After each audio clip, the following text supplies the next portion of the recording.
অংশগ্রহণ করে এটাকে অর্থবহ করেছেন। আজকে এখানকার সম্মানিত সভাপতি, উপস্থিত সুধী সমাবেশ, সাংবাদিকবৃন্দ, মূলত যে কথাগুলো এসেছে তার ব্যাপারগুলো আমি আসলে খোলাসা করতে চাই অত্যন্ত স্বল্প সময়ের মধ্যে। ফার্স্ট অফ অল, আমার যে প্রধান পরিচ্ছন্ন কর্মকর্তা, আমি প্রথম থেকেই যখন আমি 6 মাস আগে এটার দায়িত্ব নিয়েছি, দায়িত্ব নেওয়ার পরে আমি প্রথমেই কিন্তু কিছু জিনিসকে আমি ট্রাই করেছি কনসেন্ট্রেট করতে। নাম্বার ওয়ান হচ্ছে, যেহেতু আমাদের জলাবদ্ধতার যে প্রধান যে সমস্যা, সেটাকে সামনে রেখে আমি বলেছি যে আমাদের ইনস্ট্রুমেন্টস দরকার। স্ক্যাভেটার বলেন, চিন ডোজার বলেন, হোয়াটএভার, যে জিনিসগুলো আমাদের জলাবদ্ধতা নিরসনের জন্য সবচেয়ে বেশি দরকার, যে আমাদের কোনো প্রকল্প আছে কি না। তারা বলছে হ্যাঁ, 2022 সালে আমরা একটা প্রকল্প জমা দিয়েছি 398 কোটি টাকা, সেটা যেভাবে আছে সেভাবে পড়ে আছে। তো আমি ওটাকে নিয়ে বেশ কয়েকবার মিনিস্ট্রিতে যাওয়ার পর আস্তে আস্তে সেটা একটা জায়গায় এসেছে। ফাইনালি সেটা অর্থ মন্ত্রণালয় থেকে 398 কোটি টাকা থেকে আরও 100 কোটি টাকা কাটিয়ে 298 কোটি টাকাতে নিয়ে গেছে, এবং সেটা এখন হয়তোবা যে পর্যায়ে আছে সেটার জন্য আমি কিন্তু অনেক ট্রাই করতে করতে একটা স্টেজে আমি ফেব্রুয়ারির 4 তারিখ আমার এখনও মনে আছে, আমি চিফ অ্যাডভাইজারের সাথে দেখা করেছি। ওনাকে আমি 3টি কাজ করার জন্য আমি বলেছি। নাম্বার ওয়ান, আমি বলেছি যে আমাকে জলাবদ্ধতা মুক্ত করতে হলে এই 398 কোটি টাকার প্রজেক্ট আমাকে দিয়ে দিতে হবে। আমার মেশিনারিজ দরকার। আমার যে মেশিনগুলো আছে সেটা 15-20 বছরের পুরানো মেশিন, এবং এই মেশিনগুলো আসলে আমরা যখনই কোনো জায়গায় কাজ করতে যাই, হয় সেখানে ভেঙে যাচ্ছে, অচল হয়ে যাচ্ছে, না হয় আমরা ফেল করছি সেখানে। তো সেটা উনি বলেছেন ঠিক আছে, আমি এটা দেখছি। নাম্বার টু, আমি বলেছি যে আমার ময়লাকে সম্পদে পরিণত করতে হবে। যখন আমি ময়লাকে সম্পদে পরিণত করতে পারবো, that means solid waste products management plan through recycling process, that may be the energy, that may be the fertiliser, or that may be the biogas. এটা আমি কিন্তু ওনাকে ওইখানে একটা, লাকিলি যেদিন আমি গিয়েছি, ইউকের একটা গ্রুপ আমার সাথে এক করেছে, ইউকের একটা প্রজেক্ট। আজকে যে 300 কোটি টাকার উনি কথা বলছে, এটা আসলে দুর্ভাগ্যজনক আমাদের জন্য।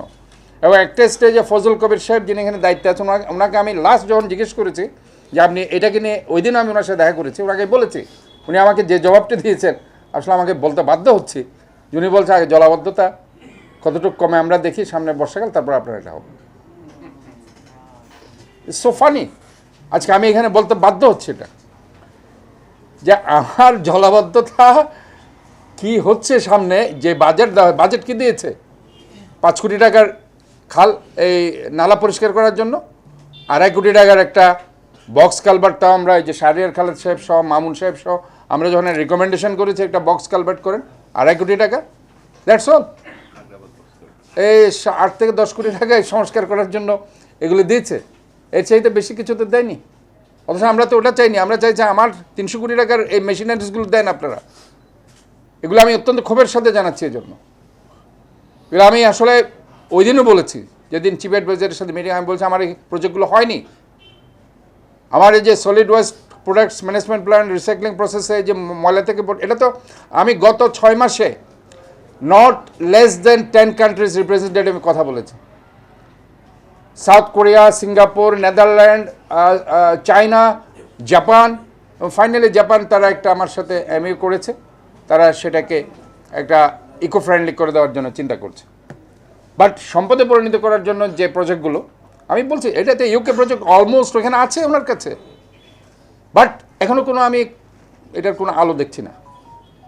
সো এই জিনিসগুলো অত্যন্ত ফ্রাস্ট্রেটিং আমাদের জন্য। এগুলো আসলে আপনারা খুব মন খারাপ করবেন দেখে আমি আসলে বলি না, বাট চেষ্টার কোনো ত্রুটি রাখিনি আমি, কারণ আমি এই এলাকারই ছেলে, এই শহরের ছেলে। আমার বাড়ি বাকুলিয়া, চাকতাই খালের পাশে আমি বাস করেছি ছোটোকাল থেকে, আমি দেখেছি প্র্যাকটিক্যালি কী হয়েছে। আমি অনেক সাংবাদিককে বলেছি, আপনারা এটা ফার্স্ট পেজে লিড নিউজ করেন যে 300 কোটি টাকার এখনও যন্ত্রপাতি দেওয়া হয়নি। যেদিন চিফ অ্যাডভাইজার আসছে তার একদিন আগে আমি বলেছি অনেক সাংবাদিককে, আপনারা লিখুন, এটা আমাদের চোখে পড়ুক, বাট কেউ লেখিনি। এটা দুর্ভাগ্যজনক আমাদের জন্য। তো সোফার আমি এই কথাগুলো অত্যন্ত ক্ষোভের সাথে বলছি যে আপনারা লিখেন যেগুলো দরকার। সিটি কর্পোরেশন গত 15-16 বছরের একদম নষ্ট হয়ে গেছে। এখানে কমপ্লিটলি এমন অবস্থা হয়েছে যে সমস্ত গাড়িগুলো নষ্ট হয়ে পড়ে আছে, সেখানে ইকুইপমেন্টসগুলো আমরা এখন আস্তে আস্তে ঠিক করছি। এরাগুলো হয়তো বলে কিনা আমি জানি না, হয়তো বলেছে দেখে 2022 সালে এই প্রকল্পটি দেওয়া হয়েছে, বাট আজকে হচ্ছে 25 সাল। একটা প্রকল্প এই ইম্পর্টেন্ট জিনিস যেখানে জলাবদ্ধতার জন্য ভেরি ইম্পর্টেন্ট, আপনি নালাতে কোন মেশিনারিজ দিয়ে পরিষ্কার করবেন, খাল কোন মেশিনারিজ দিয়ে পরিষ্কার করবেন, এগুলি যদি আপনার না থাকে, সো আপনি কিভাবে জলাবদ্ধতা নিয়ে এত বড় একটা বিশাল চ্যালেঞ্জ আপনি মোকাবিলা, আপনি পুরানো মেশিন যেখানে ভেঙে যাচ্ছে, পুরানো মেশিন নিতে গিয়ে ভেঙে যাচ্ছে দেখে আবার আমরা ভাড়া করছি, 15-16 লাখ টাকা এক একটা মেশিনে ভাড়া দিতে হচ্ছে। সো সিটি কর্পোরেশন, এই যে বাজেটের কথা বলা হয়েছে, someone expressed about the budget, হ্যাঁ, এই বাজেট আপনি দেখেন 70 লক্ষ 80 লক্ষ মানুষের জন্য ঢাকা শহরে যে বাজেটটি দেওয়া হচ্ছে, চট্টগ্রাম শহরের 70 লক্ষ মানুষের জন্য সে বাজেট দেওয়া হয় কিনা, এটা আপনারা লিখেন না কেন? 70-80 লক্ষ মানুষের বাজেট কি এটাই যে আমরা আমাদের এই যে সিটি কর্পোরেশন, শাহনওয়াজ সাহেব চলে গেছেন, এটা একটা service oriented corporation. City corporation কি একটা সার্ভিস ওরিয়েন্টেড অর্গানাইজেশন? সেখানে আমরা এখন জনগণ থেকে কর নিয়ে কি আমি এখন মানুষের যে সার্ভিস দেব, তাহলে আমি মানুষকে করের বোঝা চাপাবো? সেটা তো হতে পারে না। এটার একটা তো অ্যালোকেটেড বাজেট দিতে হবে।